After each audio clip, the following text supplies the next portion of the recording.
Welcome to the San Antonio update here in Zurich.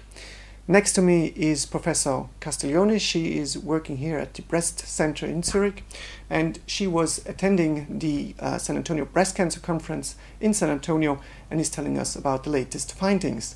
So, Monica, there was a trial about Tamoxifen 5 years versus 10 years. What was there the main finding and how was the trial done? The trial is one of the British trials carried out by the Oxford group, presented by Professor Pito, the famous Professor Pito of the Oxford Overview. And the trial showed that finally, overall, 10 years of tamoxifen are better than 5 years. Now, the issue is to look a bit more in detail. What does it mean? It is better. It is better in terms of disease-free survival. It is better in terms of mortality. This is the overall result. If you look at the different time points, the benefit was observed in particularly after the 10th year. It was not observed during year 5 to 10 when tamoxifen was actually taken. This, I think, is an important finding.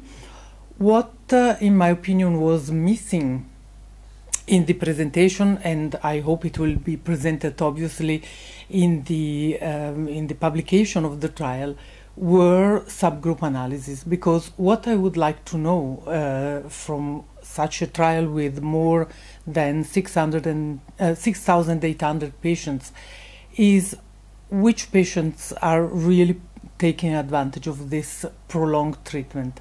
So that we will need to know which was really the age of the patient, the results by age groups, the results by receptor status.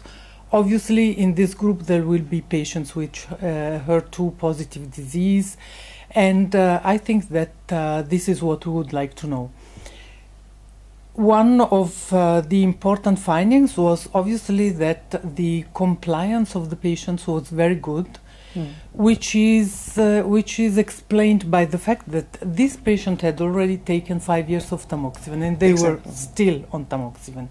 So this is a population of patients tolerating the drug very good or being very tough, but anyway, they were on 5-year tamoxifen and they had a good compliance, which is not always the case if you read other papers showing, for example, a compliance of 60–70% after 2–3 years during the first 5 years. Okay, so this was completely different, but just to make it clear, this was a trial randomizing patients after 5 years of endocrine therapy to another 5 years or another 10 years. So it does not really answer the question whether we should go on after 5 years. It answers only the question if you go, do you have to go on anyhow and go on for 5 years or 10 years? No. It was 10 years versus 5 years totally. Totally. Okay. Yeah. So then it would mean that we have to advise patients to take it for 10 years with a slight, well, most of them, if they do tolerate it well, they have a slight benefit in overall survival. This is the overall result, but I would like to know, is it true for all the patients, or is it true, this benefit, is it observed only for patients, for example, with node positive disease, with very high receptors?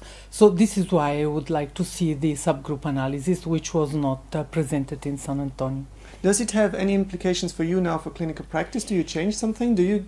No, for the time being, I am a bit prudent because tamoxifen is used in patients premenopausal. They are generally young, and there are a lot of issues that need to be discussed with the patients. For example, in very young patients, you have the question of fertility, the question of pregnancy. So already going on with 5 years of tamoxifen is sometimes difficult. And if you have to go on for 10 years, it is very difficult. And I would like really to see which is the subpopulation of patients taking the largest advantage from this treatment.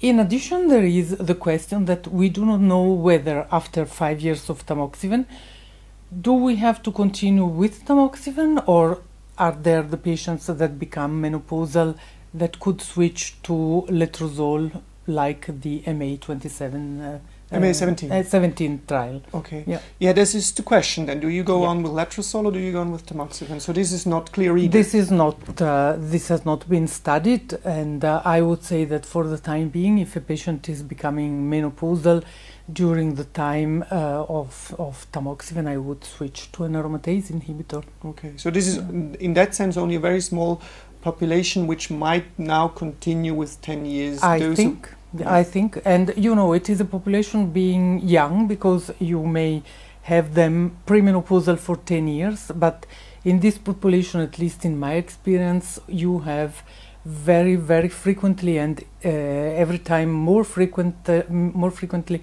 the question of fertility of pregnancies, and which makes the continuation of tamoxifen 10 years very difficult. Okay, great. So this is important news regarding anti-hormonal therapy. Now there was some data about the big 189 trial where there was letrozole given with a switch approach also, letrozole versus tamoxifen, and there were two arms with the switch. So there were some subgroup analysis, I think. They took the patients randomized to tamoxifen or to letrozole. They didn't consider the patient switched. So in this subgroup, they looked at the patients with lobular cancer and with ductal cancer. They investigated whether they were luminal A or luminal B. And as you know, the big group and the IBCSG group is considering a Ki67 of 14% as the cutoff for being luminal A or luminal B. So they found obviously that in the lobular cancer you have more luminal A and less luminal B. And the results are very interesting because they show that letrozole is much better in the lobular cancer, luminal A and luminal B.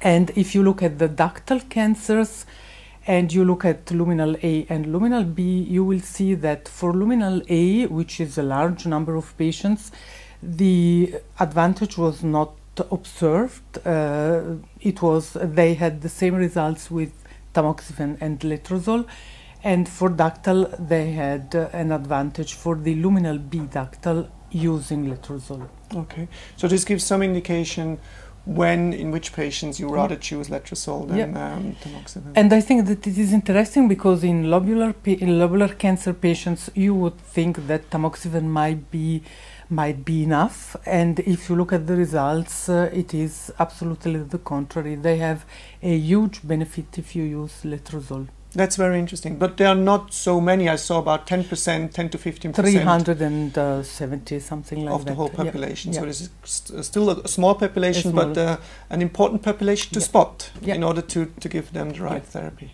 Okay, thank you.